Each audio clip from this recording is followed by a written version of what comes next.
Hello and a warm welcome to our session at the Get Wiser Summit about systemic solutions, the women changemakers tackling human trafficking around the world. My name is Karin Haselboeck. I'm part of Ashoka Europe, and together with my colleague Audrey Lodes, who is part of the Ashoka Arab world, we are guiding you through this session today. We have 1 hour, and we're going to meet today three fantastic social entrepreneurs and female social innovators: Iona Bauer, Candice Paris, and Mariana Ruenes, and as well as Dr. Alicia Peters, who will give us a broad overview of the topic of human trafficking. So if we look at our wonderful speakers here today, it's Mariana. Welcome. Thank you for having joined us today. You're the founder and the president of Sintrata in Mexico. It's an NGO, and you focus a lot on technology. You're a researcher right now. You're sitting in Paris and doing your research master. So we're very much looking forward to hearing more about your solutions and, for example, why an Uber button is very important in your work. Thank you for being here, Mariana. A warm welcome. Thank you very much for the invitation. Thank you. A warm welcome also to Candice Paris. You're sitting in the US. So we said about the whole world we're looking at. Here we have walked from France to Mexico, now to the US. Candice, you have co-founded and you are the former CEO of Truckers Against Trafficking in the US. And so it was interesting to see how you used unlikely allies in order to support you in your work against human trafficking. And if we look at your success, you have been able to spark a movement and reached 1.3 million people in the transportation industry already. So we're very much looking forward to hearing more about your systemic solutions, especially because now you have a different role, right? You work for, you try to bring corporate philanthropy to learn more about systemic change. So we're going to hear more from that. A warm welcome. Thanks, Karin. A warm welcome. We're sending that to not Romania. Ioana, you're now sitting in Albania. You said to us before. Ioana, you're the president of the board of directors at Eliberare in Romania, now sitting in Albania. So we're going to hear why you're there later. You have been leading this work since 2013, and you're also looking for unlikely allies, in this case, religious clergy, for example, and professors and civic leaders. So we're here later how you try to change this topic. And I'm also very much looking forward to hearing more how you support now the refugees coming from Ukraine and how you support them and protect them. Thank you very much for being here. Let us now look at the next topic. We would like to give you an overview of what is happening in terms of human trafficking. But before we do that, we'd like to use a check-in and ask you, if you look at your work, what's your biggest rock? What's your biggest supporter? Alicia, if you look at your work, what is it? I really appreciate my collaborations with some of the local providers who are doing work on the ground. Thank you, Alicia. Mariana, what about you? What's your biggest rock, your biggest support? I guess I'm very grounded in the work I did over the first years in the work with survivors. So I really think it's important for a lot of the human trafficking work to be based in with this victim-centered approach. So I would say that's what guides the work that we're doing today. Thank you, Mariana. Candice, what about you? If you look at your rock in your life, in your work? Yeah, well, personally, I would say certainly it's my Lord and Savior, Jesus Christ. My faith really is what grounds me in doing any of this work and propels me forward for sure. Thank you. Wonderful to hear. Ioana, what about you? I gotta say that this is not work that you do on your own. So I'm thankful for my tribe of people, my team, my family. There's many tribes that come behind me and support me. Good to hear. Wonderful to hear. So it's the people that are affected by this topic that give you strength. It's faith. It is your tribe. Wonderful to hear that. Let us now turn to the topic of human trafficking itself. A warm welcome to Alicia Peters. You're a professor in New England and have done a lot of research on this topic. And we're very grateful that you will give us a broad overview of this topic now for the next couple of minutes. Thank you for sharing your wisdom, Alicia. Thank you. I'm really happy to be here. And I'm going to share my screen. So hopefully everybody can see that. So thank you again. I'm really happy to be included in this event today, and I'm going to dive right in so we can get to our featured speaker. So I want to start by sharing a basic definition of human trafficking. So human trafficking involves compelling individuals into labor or commercial sex work through force, fraud, or coercion for the economic gain of a trafficker. And as you read this definition, I might ask you to think about what comes to mind when you hear that term, human trafficking. Often when I ask my students, they refer to some form of sex trafficking, sometimes fears of being kidnapped, sometimes mention of forced labor, but that usually is an afterthought. And there's a lot of focus on certain types of human trafficking in the media we consume, the images we see, the news stories we read, the films we watch. Yet the representations of trafficking that we encounter are often incomplete and leave a lot out. Tends to be a focus on a kind of ideal victim who is young, naive, innocent, forcibly kidnapped, physically abused, and often forced into commercial sex. So think of the film Taken, if you've seen that. That's one of those very common representations. But these stereotypes that are seen in the media are not always representative of real life situations. So it's not as though those kinds of things don't happen, but aren't necessarily typical. And these representations ignore two really important things. So first, that human trafficking can happen in any industry and to persons of any gender, any age, and any nationality. So it not only involves women and children, but also men, LGBTQ plus individuals, often involves other types of labor beyond commercial sex, and often involves more subtle forms of compulsion. So things like psychological coercion, not necessarily physical violence. Secondly, narratives around human trafficking often focus on individual traffickers and victims, but the root of human trafficking is not the result of individual actions, but rather of failed systems and structures that increase people's vulnerability to human trafficking, and also make trafficking an appealing and lucrative enterprise for traffickers who may themselves be marginalized as a result of structural inequality. So before getting into more details, it's important to situate human trafficking within overlapping categories of vulnerable groups. So there is a tendency to associate human trafficking with one or more categories. So whether that is migrants or exploited workers or sex workers, these categories inform our understandings of the issue. And so human trafficking is really a small subset of any of these categories, or sometimes overlapping categories. And individuals are susceptible to human trafficking for a variety of reasons, including psychological or emotional vulnerability, economic hardship, lack of a social safety net, sometimes political instability. And so risk factors can really occur at multiple levels. And I love how this graphic from the Heal Trafficking Network really illustrates those multiple levels, because these areas provide opportunities for both prevention and intervention. So to return briefly to what human trafficking is, international law requires that there are 3 elements that must be present in order for a situation to constitute trafficking. So we talk about the action, the means, and the purpose. So the action refers to the process of how a person gets into the trafficking situation. So again, things like kidnapping are certainly possible, but trafficked persons often consent as a result of offers for things like high-paying jobs, promises of a better life in order to pay off a debt, romance to meet their basic needs, but ultimately traffickers are preying on people's weaknesses and vulnerabilities.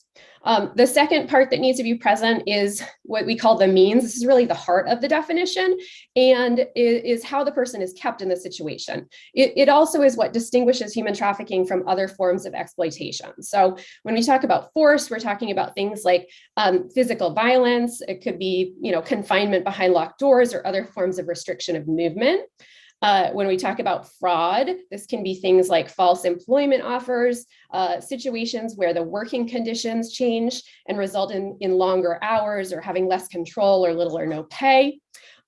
Coercion would be things like holding somebody's passports or other travel documents, withholding wages, threats to call law enforcement or immigration authorities, and also just things like dependence on the trafficker for sometimes drugs or meeting other basic needs.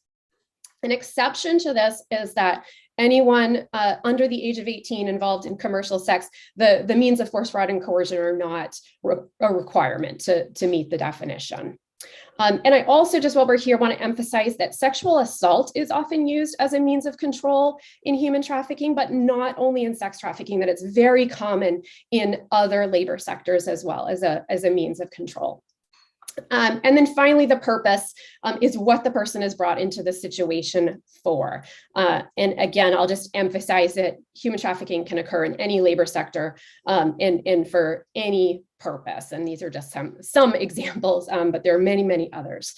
And so human trafficking may look like, I'll just describe a few situations.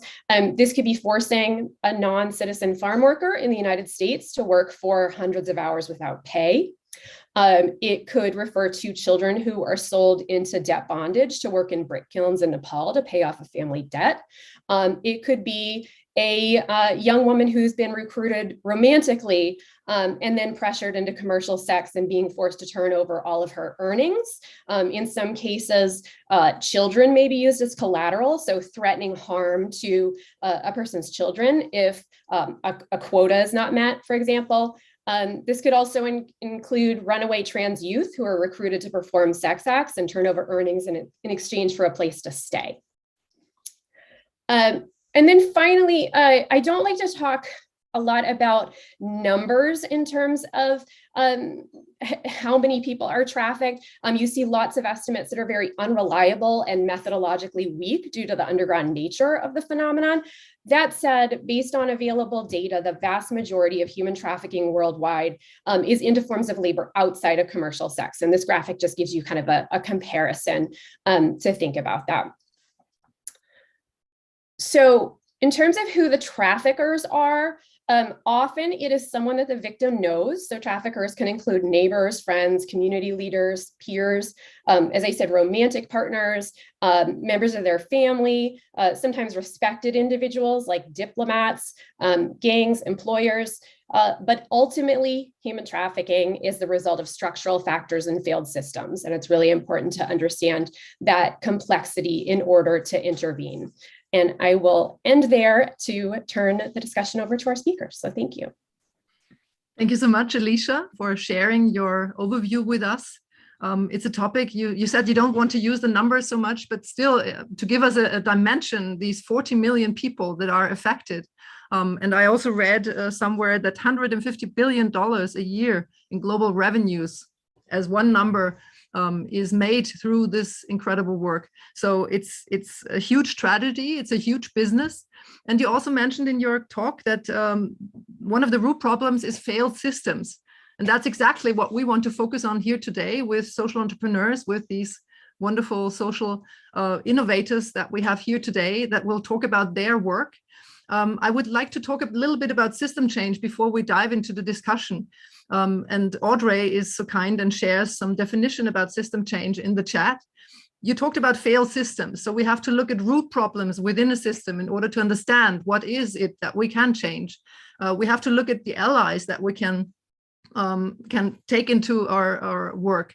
We can also have a look at how can we create mindset shift of people, how we can create a different system in terms of taking something out of the system, putting something in, changing something within the system. Very often it's about empowering, especially as you mentioned, Mariana, the victims themselves. You know, we have a one Ashoka fellow that always says, we're not victims, we're survivors. So who are these people that are affected by that? So all that refers to system change. And I would like to first talk to Candice about, because for you, system change is a topic that you now bring to the corporate sector. So I know it's very dear to your heart. Could you describe system change with your work if you look at trafficking with truckers and their allies? Absolutely. Yeah, so as you're saying, as Dr. Peters is saying, that it is the structures and dynamics that actually create the social problems in the first place. They're also then the means through which we can affect social change.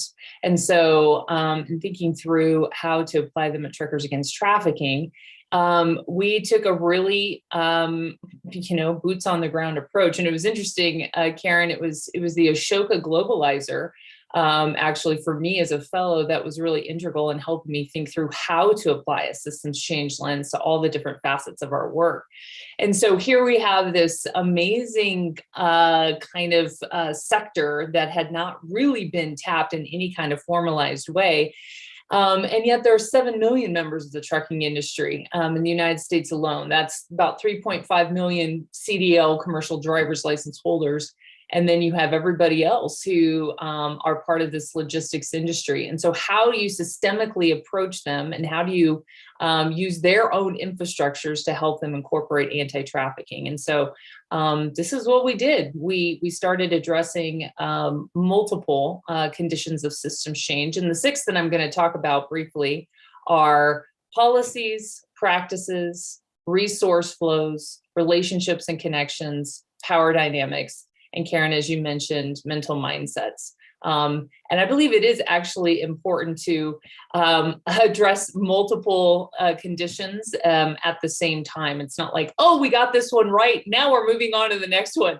There's a lot of interconnectivity, and especially you got to be addressing mental mindsets the whole way through. And actually, that was a big start for us right from the beginning. We wanted to make sure we were approaching the industry with, you are part of the solution. You are an everyday hero. We were seeking to really activate the bystander. You see, what a lot of people do not. You're in the right place at the right time. And so you can actually make a difference here instead of thinking somebody else might make the call. And so we're talking about, the knocks on the doors, especially when it's a child knocking on your door, right? And getting involved in that way. But also just saying that this is part of why I'm out here, right? I'm delivering products and loads and everything like that, but I can actually be a change maker within this sphere for the good of another person. So that was one of the things and that's been a key part of Truckers Against Trafficking work all the way through. But we also addressed policy changes. We changed laws in 12 states. We had one federal law passed. We have anti-trafficking in persons policies that we're asking companies to adopt and to say, we won't tolerate the purchase of commercial sex. And you know what, if you do that, you can lose your job. And certainly we don't want our equipment being used in any of this. But it's not just policies, it's practices. So we were embedding anti-trafficking training into orientation. Truck stops, their workers were starting to look to assist rather than run off the lot the prostituted people that were actually in their area. In fact, our Harriet Tubman Award winner last year was a Sapp Brothers cashier. Sapp Brothers is a regional truck stop chain that runs across the United States. Her name is Jessica Chapman, and she was paying attention to a man and a woman who came into her store in the early morning hours. And she understood that the woman already was just in danger just by her body language, everything that was happening. So she took down a rewards application and pretended to be taking this woman's information down via a rewards application. And that was how she got the information, called law enforcement, who arrived on the scene and arrested the man.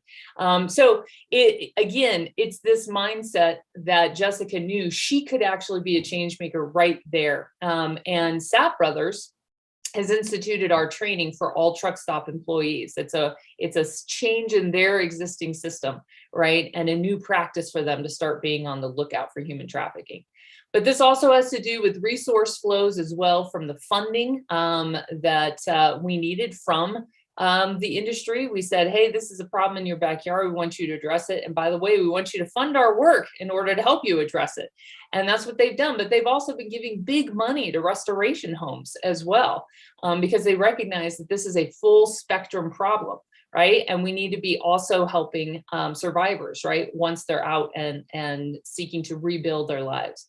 Relationships and connections. We brought together a lot of unlikely allies, Karin, as you said, but we put them around the same table. So we got, trucking companies and truck stops in the same room with their state patrol, in the same room with Department of Transportation, Department of Licensing, Department of Revenue, Department of Motor Vehicles, and their Attorney General's office. And we said, how can we work together, these unlikely groups, in order to form a local response to this crime, right? What are the systems at play here within our own state that can be utilized, right, in order to create a solution? And certainly, but not least for sure, is we change power dynamics. So we have professional drivers and we have survivors on executive leadership and or on staff at Truckers Against Trafficking. We have law enforcement specifically around the table who are seeking to prioritize the calls of professional drivers because they now recognize them as allies. So these are just a few of the ways we apply the systems change lens to the work of the counter-trafficking initiative, specifically at TAT. And the great thing is truck drivers are making calls that are resulting in law enforcement showing up and victim recovery and arrest of the perpetrators. So it's been a wild ride, but it's been really exciting to see these systems actually be applied for the good of the vulnerable. Thank you so much, Candice. Could you repeat these factors again, these 6 elements that you described, just for our audience to understand systemic change? Yep, and I'm indebted to the award FSG here for their 6 conditions of systems change. It's policies, practices, resource flows, relationships and connections, power dynamics, and mental models or mindsets. Thank you so much, Candice, for this first impression of what you're doing, what you have been able to achieve, especially, as you said, with looking at mindset shift and empowering people, trying to see how you can bring the survivors into being allies, as you described, and also seeing how you support solutions, that you made people understand you are a supporter of solutions. You are a change maker by being in this network, whoever you are. Thank you so much for sharing that. Mariana, if we look at your topic and the work you're doing in Mexico and Latin America, and if you have heard all the aspects of what Candice described, if you look at your work with a systemic lens, what would you describe for us? What can be done? Thank you very much, Karin. I think I can better explain how we are understanding how systems need to change by describing one very common modus operandi that we see in Mexico.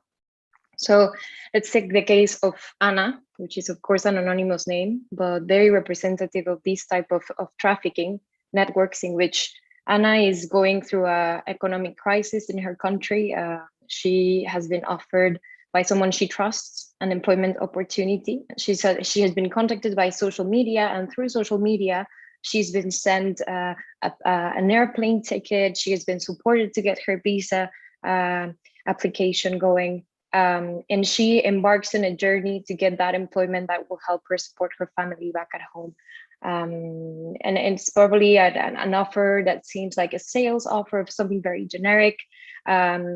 At that point, she's very grateful because she was loaned money by this person that she trusts, and she manages to embark on this trip to Mexico, maybe going through other destinations before. And when she arrives, she repeats the story that she was told to repeat. That is also a story where she lies about certain aspects. And so she's feeling that she's entering the country maybe illegally at that point. So she's already kind of having this feeling of being scared, of maybe not being able to reach back to authorities if she has a problem. She goes in, she's received, she in that process, of course, she took a plane. She arrived to the country of destination, in this case, which is Mexico. And when she arrives, she uses another means of transportation, which is a bus or a private car that is hired to take her to another place, to a place where she might probably meet with other women that come from foreign countries, from Central and South America, that are actually being coerced into commercial sex exploitation. They're being told that they have a debt they have to pay, and they're being announced again through social media. They're being announced by the production of materials that will help them attract a certain type of interactions. While they're in this apartment, they have to make deposits of their money that they are receiving. A big percentage of it, of all their totality of it.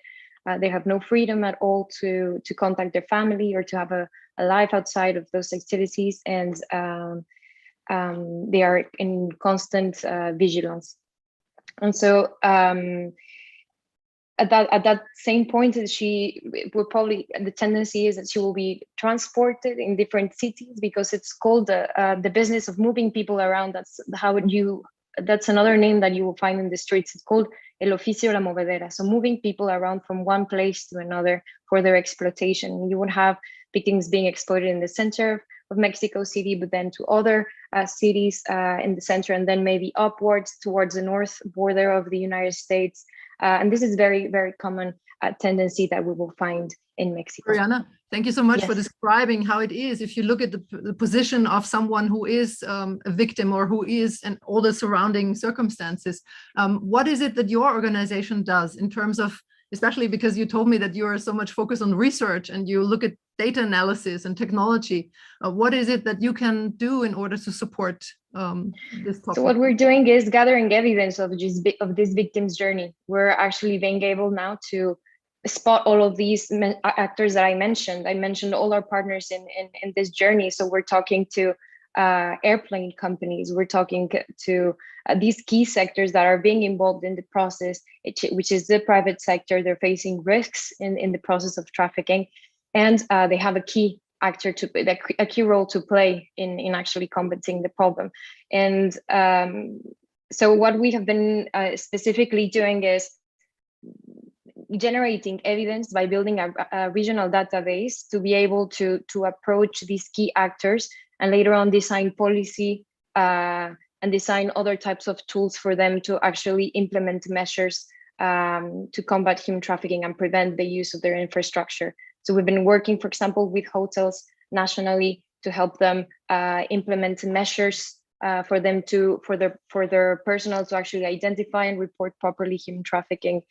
We have been working with other allies that I will mention on later on, but basically focusing on the tourism, transport, and technology sectors that are actually being used more and more to kind of enable trafficking. We have to understand that it's before everything, it's an illegal business, and the problem is that it's being widely undocumented, and we don't know how to focus resources. So what we understand we need to do is map out those journeys and of the victims, and actually identify those tendencies, help decision makers have this information so that I can actually direct resources the right way, and then make human trafficking much more and more complicated. And the reason why I gave this whole story in this context, because if you see it applied into a region, and if you actually manage to elevate the practices and elevate the policies of these sectors, we can actually disrupt human trafficking. We can actually make it much more harder for it. We can increase the risks of trafficking happening. So that it's much more harder to actually just keep on bringing women, foreign women into Mexico, or exploiting local people in Mexico, because you will know that holders are being trained to report, and they're being incentivized to report, because you will know that in airplanes it's going to be much and more harder to move victims around. And I mean, it's not only in terms of sex exploitation, but we've also realized that in the context of Mexico and Latin America, labor exploitation can be involved in the same process. And businesses also have a role in preventing that. For example, the tourism sector can prevent both sex and labor exploitation, because there's a whole informal economy that's based on the exploitation of indigenous communities. And so what we're doing basically is, instead of being an NGO just working on kind of doing huge efforts and not maybe being able to actually harvest the resources to respond to this huge problem, what we're doing is approaching these strategic actors and working a lot with multinational companies, because by implementing policies, they have a huge spillover. You can have a local impact with a company that has several positions, even through Latin America. So that's how we've been working.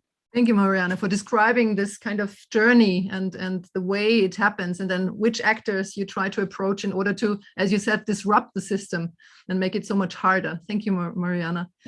Let us now turn to Ioana, and I know that you have some troubles with the internet. Ioana, can you still hear us? I sure can, and I hope you all can hear me too. Yes, we can. Wonderful. Thank you for sharing your story about what you're doing in Romania. And maybe now can start off, why are you in Albania? And I would also like to hear more about how you support Ukrainian refugees right now and what they can, what kind of support system you can offer. Thank you, Ioana, for sharing a bit. Sure. So I am in Tirana for a few days, joining some of the local leaders here, discussing about how we can strengthen each other and just the movement here in the Balkans. So I'm very grateful to be able to be here and learn. I am also excited to be in this panel because I have learned so much from just what Ashoka brings as far as system change, but also after either reading about the work of my fellow panelists or talking to them. I think it's really cool. And speaking of the tribe, I'm really thankful for the tribe right here.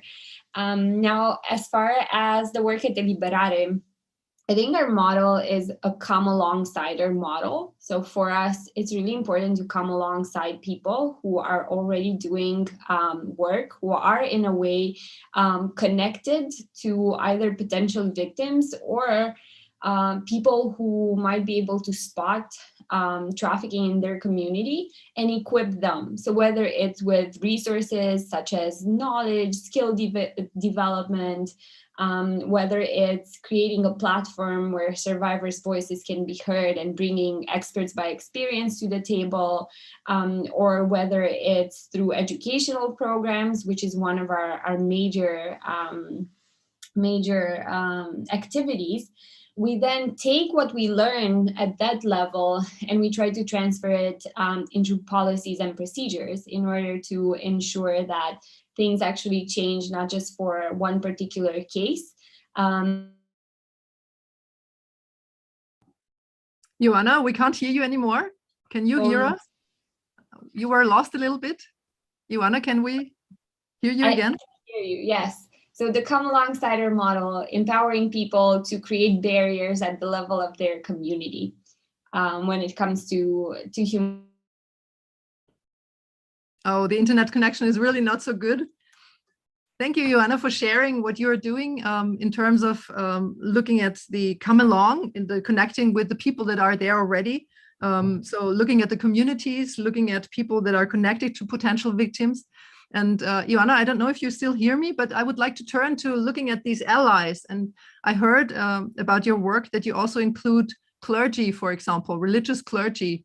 Can you still hear us? Could you talk a bit about that? I think it's not possible. Yeah, so can you hear me now? I'm wondering. Yes, it's possible.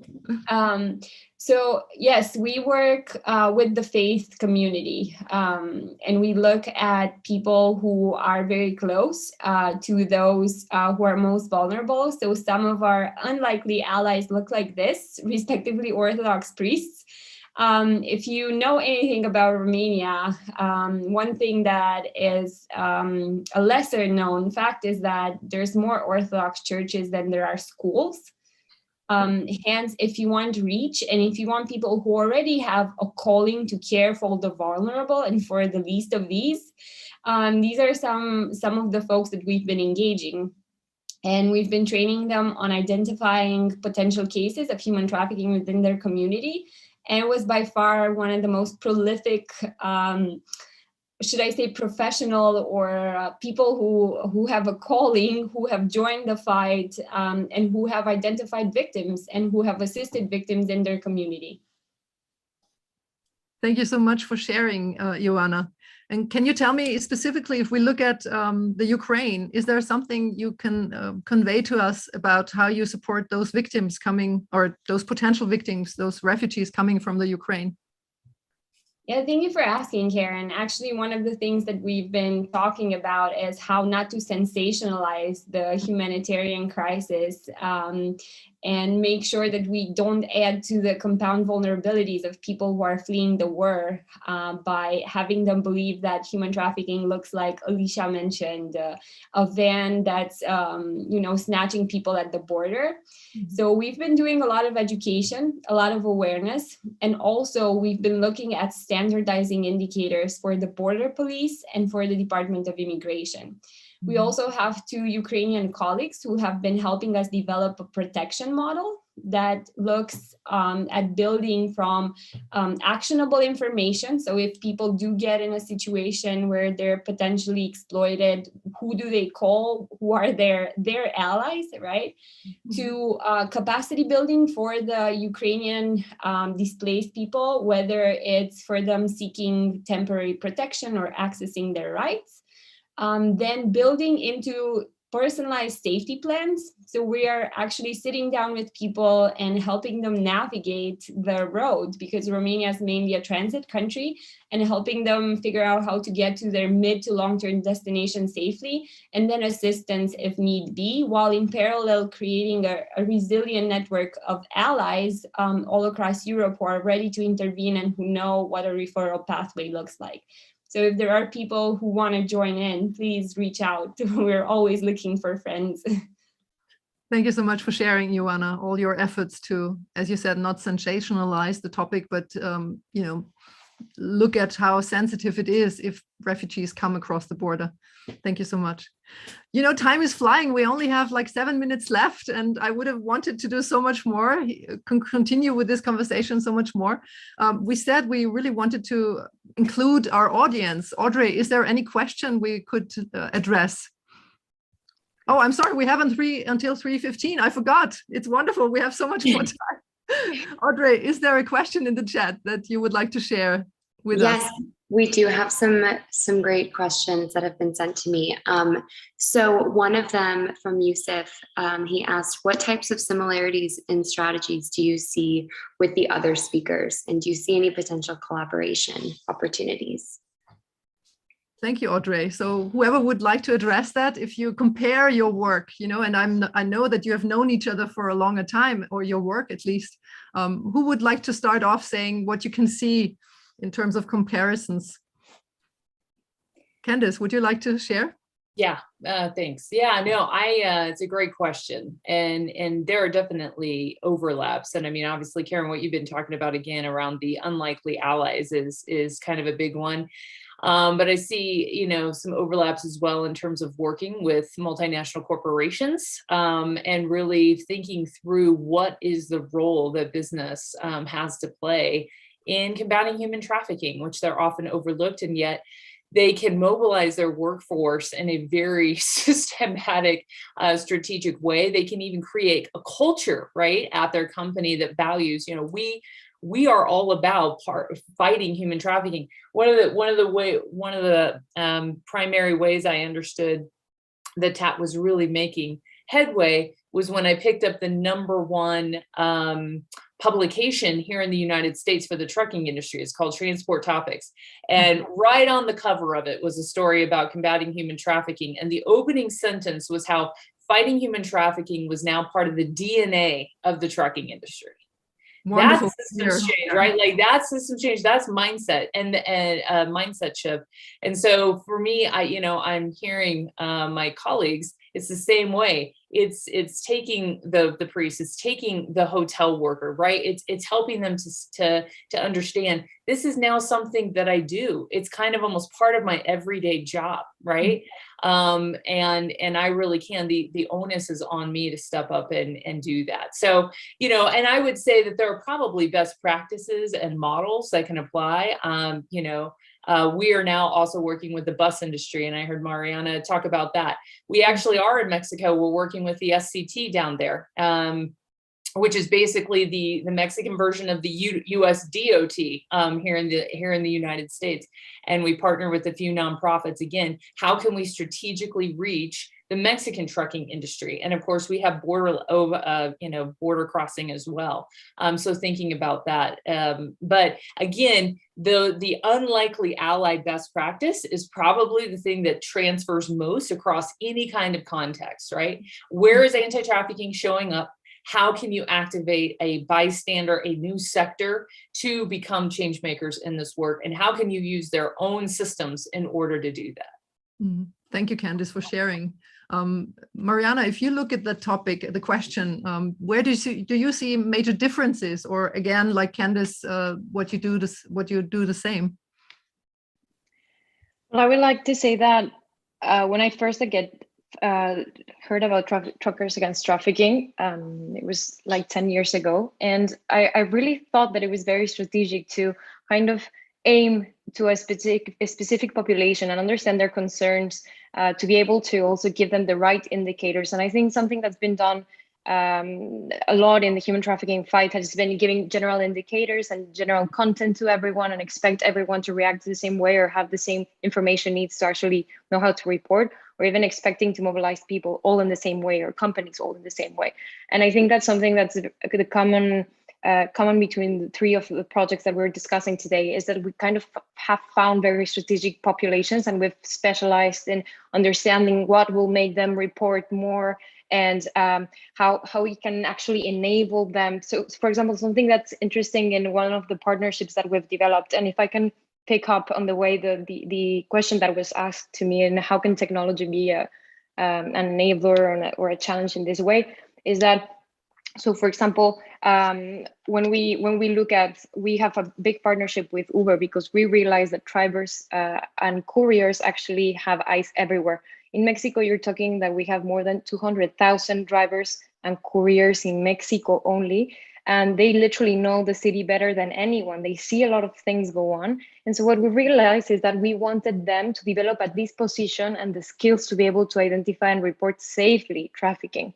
And something that we understood, that I think it's very common in the context of Latin America, is that people have a lot of distrust to reporting, because there's this trust to authorities, which I think is different to the context in the US. And so something we had to work was to create trust for people to report. And we realized that multi-sectoral partnerships actually helped a lot with that. We actually did an impact measurement, and we realized that when we talked about partnerships between private sectors, NGOs, and for example, the UN, trust increased by 25% with each messaging, which we were inviting people to report anonymously, for example, which is huge. But we had to kind of dive into 2 years of partnership to actually do focus groups, listen to these key citizens in order to be able to give them the right tools for them to actually report, for there to actually increase the numbers of victims that have access to justice. And that's where technology was also a discovery for us. We didn't expect it at all. When we started our partnership with Uber, they told us, like, what can we do? And we were like, well, I don't know. Let's see what we can do. And then we realized that actually, if we, for example, we add the button for reporting in the app, people don't usually remember, for example, the hotline numbers. And if we make it easy and for it to be safe, people will start reporting, and we'll start seeing more and more. And I think that's something that's very important to increase the identification of victims, since we know that almost 99% of victims go by unnoticed. Thank you, Mariana, also for drawing your attention to the fact that, of course, whoever it is, you need to kind of meet this organization. You need to meet Uber, and in the beginning you might not know what is needed, but then you develop something together. So that's also what I heard from Candice, that working together with the trucker associations and whoever, it takes time to understand the other organization and the people there, right? And then find common ground and organize something. Joanna, if you look at the different work that Mariana and Candice are doing, where do you see differences and similarities in your work? Well, I think I don't want to repeat any of the parts on the unlikely allies, but I think another commonality is actually finding a win for the unlikely allies, because every time you go towards people, it's not that you're just asking them, but you're also giving something back. So the figuring out what the right hook is for people to join in this and getting them talking because it might not be the subject of human trafficking directly. It might be that they want to meet some standards, or it might be that you address it from a different perspective as far as what their mission is. But I think this is also very important, not necessarily going in a demanding way, but also seeing how this brings value to the work that they're already doing. I think that's very important. And then just understanding that, you know, human trafficking, it has its particularities to the point where you need not just national and regional strategies, but you need local strategies. At the same time, if we look at the push and pull factors, a lot of times we'll find some of the same things, but the circumstances may look differently. However, the stories are very, very similar. As Mariana is describing certain things, as Candice is describing certain things, I think we all have an Anna, and hopefully we will all have somebody paying attention to the signs and reporting, right? In our case, it was somebody dressed in a black robe, and other times it could be the clerk at a store. But, you know, let's invite everyone in and figure out what the win is for them as well. And with this, I think considering human trafficking as a whole of society problem as well, trafficking doesn't just affect one victim and their relatives and so on. It impacts our communities. It steals away potential. We were talking about the 40 million people.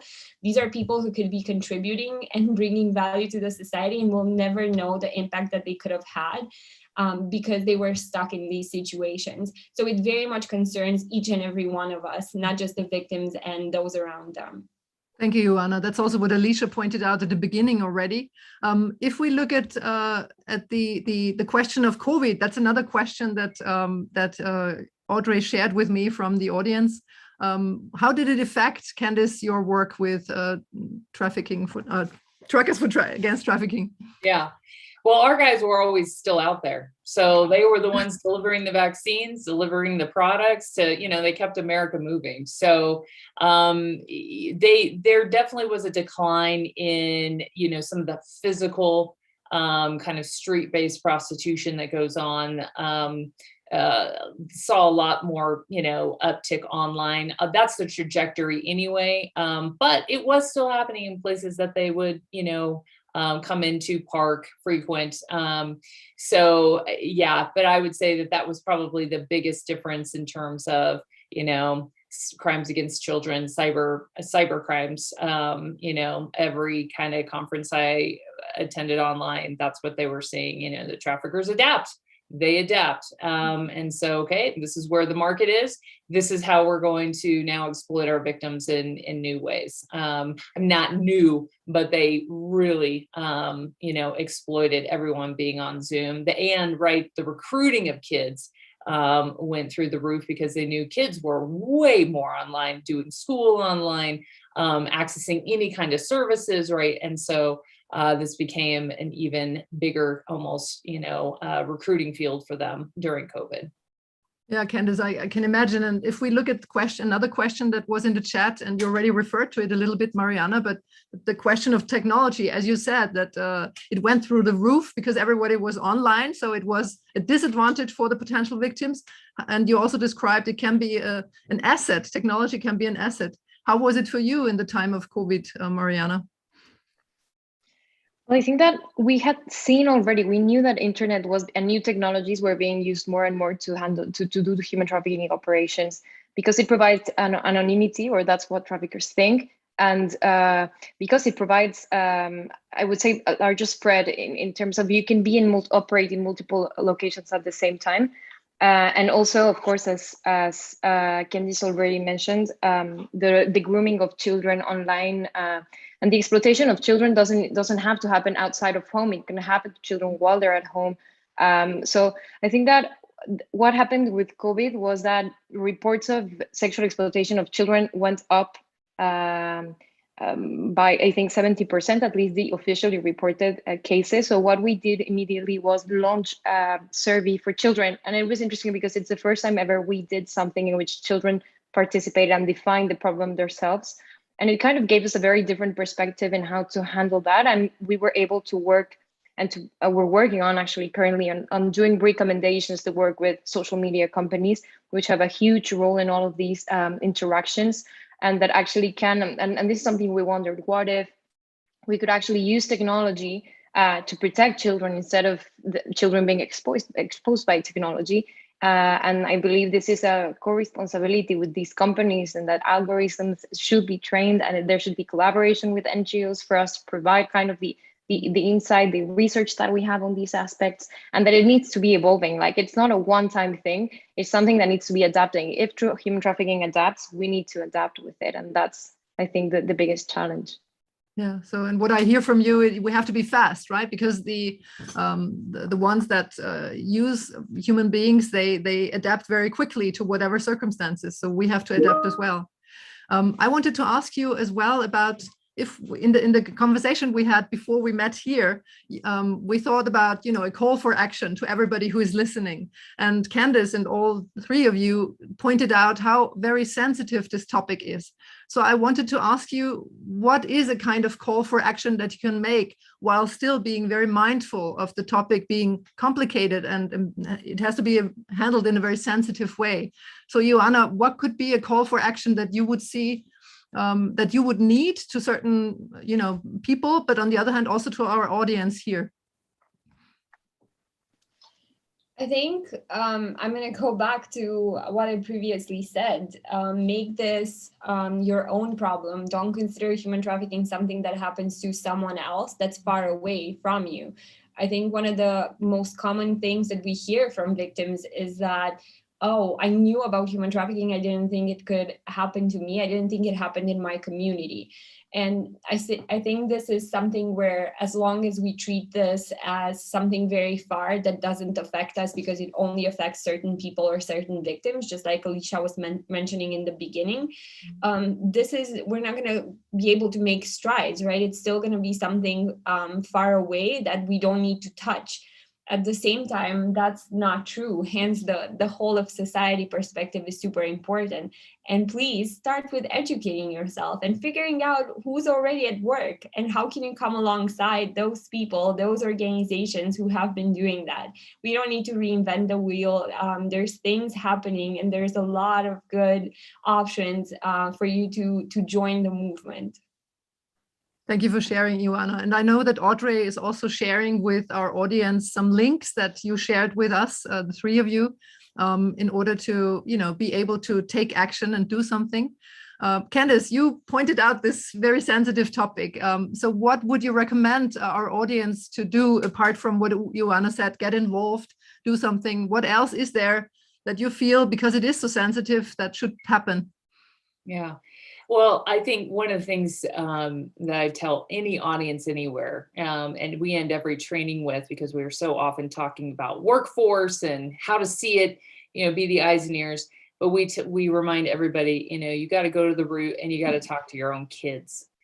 Talk to the children in your life about the realities of who pimps and traffickers really are.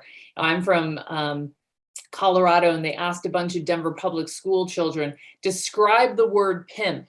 And their responses were bling, cool, money, right? And then they said, describe the word prostitute, bitch, whore, slut, right? Right there, right? Think about those mindsets. And so when we think about our own children, the children in our lives, the children, whether they're your children or your friends' children or whoever, we need to be talking to kids about this. We need to help them understand the realities in an age-appropriate way. I'm not for freaking out kids, but you know what? If we're not talking to our kids about these realities, trust me, the world is, and pretty soon a trafficker, right, could. And that's the kind of thing they need to understand, the framework that these people actually exist. And that they are looking for to exploit any kind of vulnerabilities, and ignorance is a huge part of that. So, this is something I would highly recommend. Triggers Against Trafficking, actually under our resource page, has a section for parents in terms of how to talk about kids. There are fantastic organizations that have developed whole curriculums for schools, but again, these can be applied at home as well. How do I even start to have these conversations?